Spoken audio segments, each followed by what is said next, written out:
Here to discuss another health insurance opportunity within our emerging markets, Mr. Kearney will present private health insurance, Takaful, and the sector's bright future. Mr. Kearney.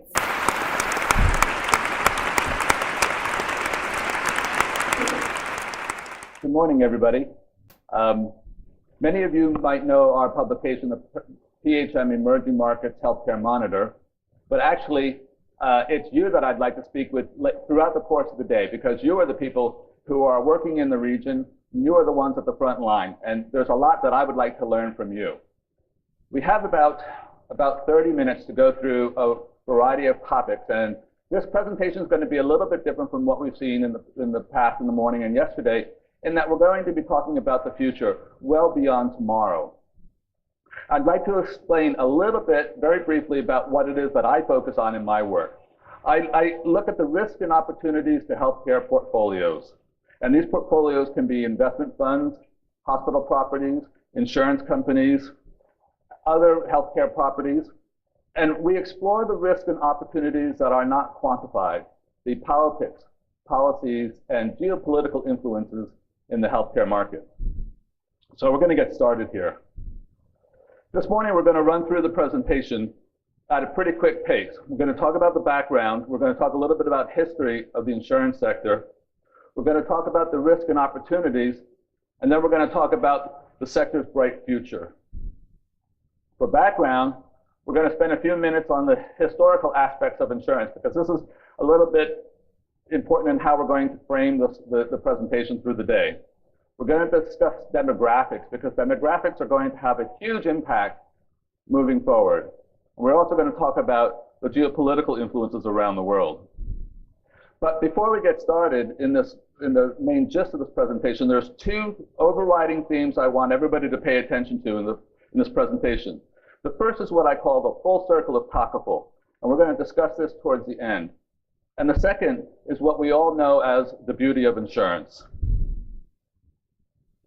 As you know, you're health insurance professionals. You know insurance regulations date back as far as 3,527 BH, or about 2,800 BC, and they were first used in what is now modern-day Iraq.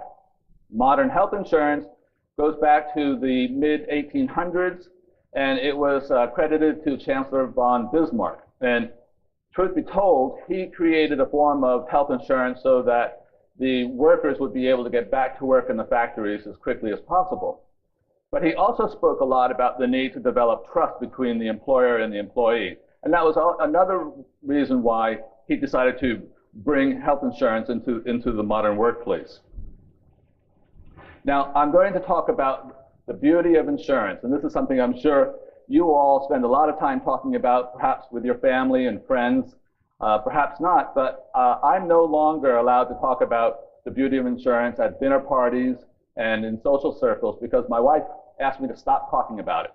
Our friends tend to run away when we talk about the beauty of insurance. So here we have a room full of insurance professionals, but I'm going to briefly talk about where I was and what I first learned about the beauty of insurance. I am a third-generation insurance professional.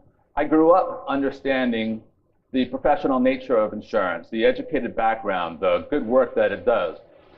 But it was here in the UAE in 2001 in Dubai when I first learned about the beauty of insurance.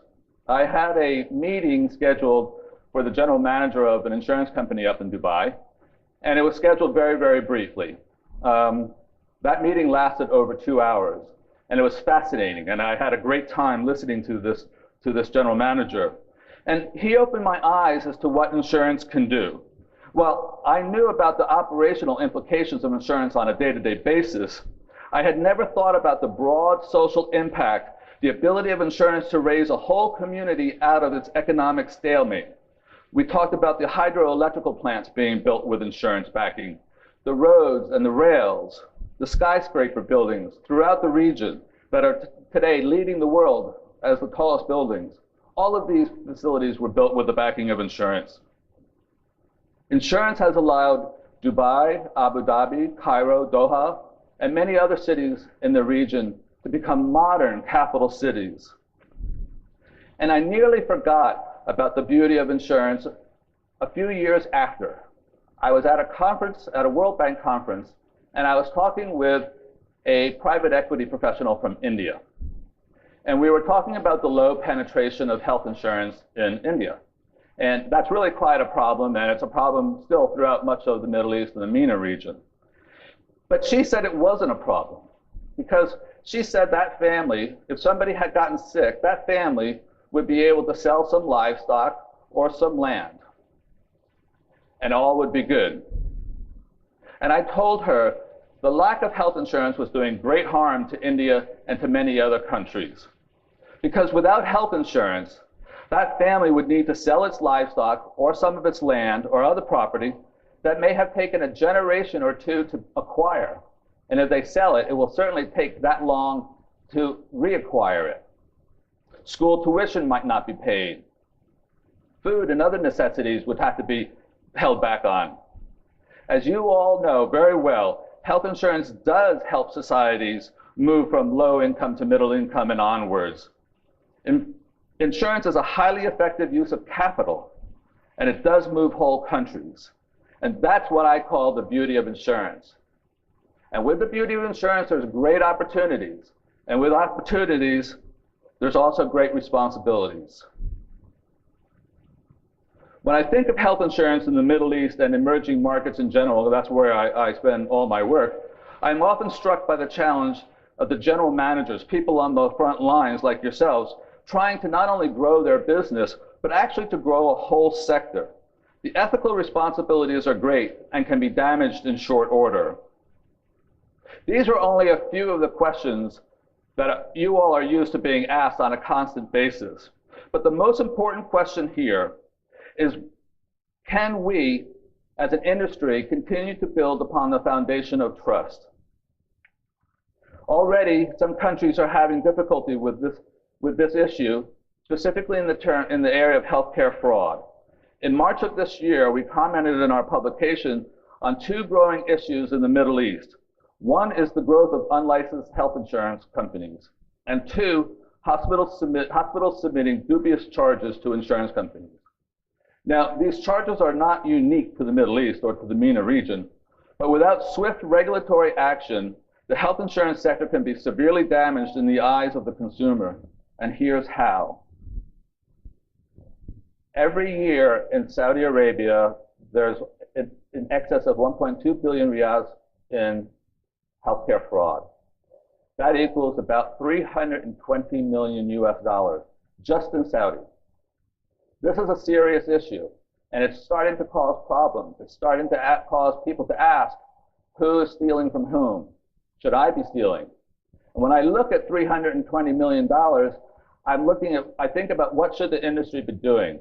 Yesterday I met an American. I don't know him, I just met him here, and he has a company that does medical review. There's not much medical review being done in Saudi Arabia if they can afford $320 million in healthcare fraud in a very new market. The challenge here, and for all new markets, is this. The insurance sector, that is, all of us here today, in collaboration with competitors and regulators, must quickly move to thwart these actions. If we wait too long, the health insurance sector will be viewed by the population as outside its moral tenets, and trust will be lost.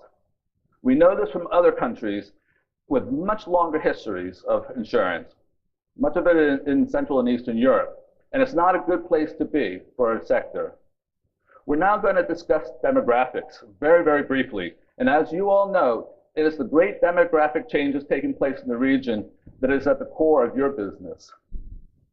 Growth is explosive, as you know. The world's population is supposed to increase by 50% by the year 2050. But what's more important for you here today and moving forward is the growth of the middle class. Now, this presentation is not going to spend a lot of time on data and issue points. But in this particular area, change in demographics is starting to happen. For the past 50 or so years, the populations have been getting younger and younger, and I think we just saw this morning the mean age here in Abu Dhabi is 18. But this is about to change in general throughout the whole region. And the region is aging and it's maturing demographically. And this is a very strong position to be in. The populations in the Middle East will begin to age from now onward till about 2050.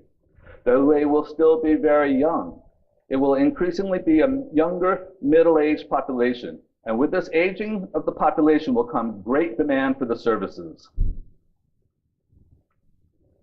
The growing healthcare worker shortage is a challenge, enormous challenge all over the world, and it's only going to become more so.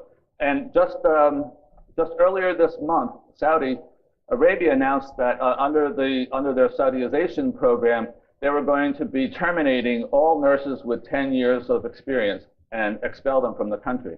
The idea is to bring in more Saudi nurses into the market. That's going to be a tremendous, tremendous challenge, and it is going to impact the health sector dramatically. Governments are going to be forced to increase their spend on healthcare dramatically. We're going to see a little bit of that. And they're going to rely on the private sector. There is much at play in the Middle East, much more than just demographics. So demographics are at the root of the dramatic changes taking place, and it's terribly, terribly exciting. We see a unique opportunity for the Middle East. How it deals with the geopolitical implications will have a profound impact on the private health sector. This is an image. This is an image of Mr. Mohammed Bouazizi. He was a street merchant in Tunisia. He died in January 4 of this year, and he was 26 years old. He lit himself on fire, and that action started a dramatic shift in the region's political and geopolitical shakeup. They say he died because of a systemic corruption in Tunisia. I don't know about that. I've never been to Tunisia. But I do know he no longer trusted the authorities. Mr. Mohammed's action started what is widely known as the Arab Spring or the Arab Awakening. And we believe this will have a profound impact on health insurance in the Middle East and throughout the entire MENA region. Already we see governments taking defensive actions, some positive, some not.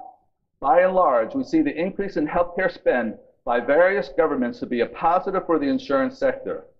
Increased health infrastructure development and increased efforts towards educating and training medical workers are only two examples, but we believe these are two key examples. This is a slide of hospital bed counts per population. It's per 10,000 population. Sometimes you'll see it per 1,000 population. And I just want to use this very briefly to illustrate. If we look at Oman has 21 beds per 10,000. Saudi Arabia has 23 beds per 10,000, or 2.3 per 1,000. And the US has 32 beds per 10,000. France has 73 beds per 10,000. So we can leave France out of this discussion. About a month ago, Saudi Arabia announced that they were going to spend an enormous amount of money to increase specifically their hospitals, their bed counts, their clinics, and their healthcare workers.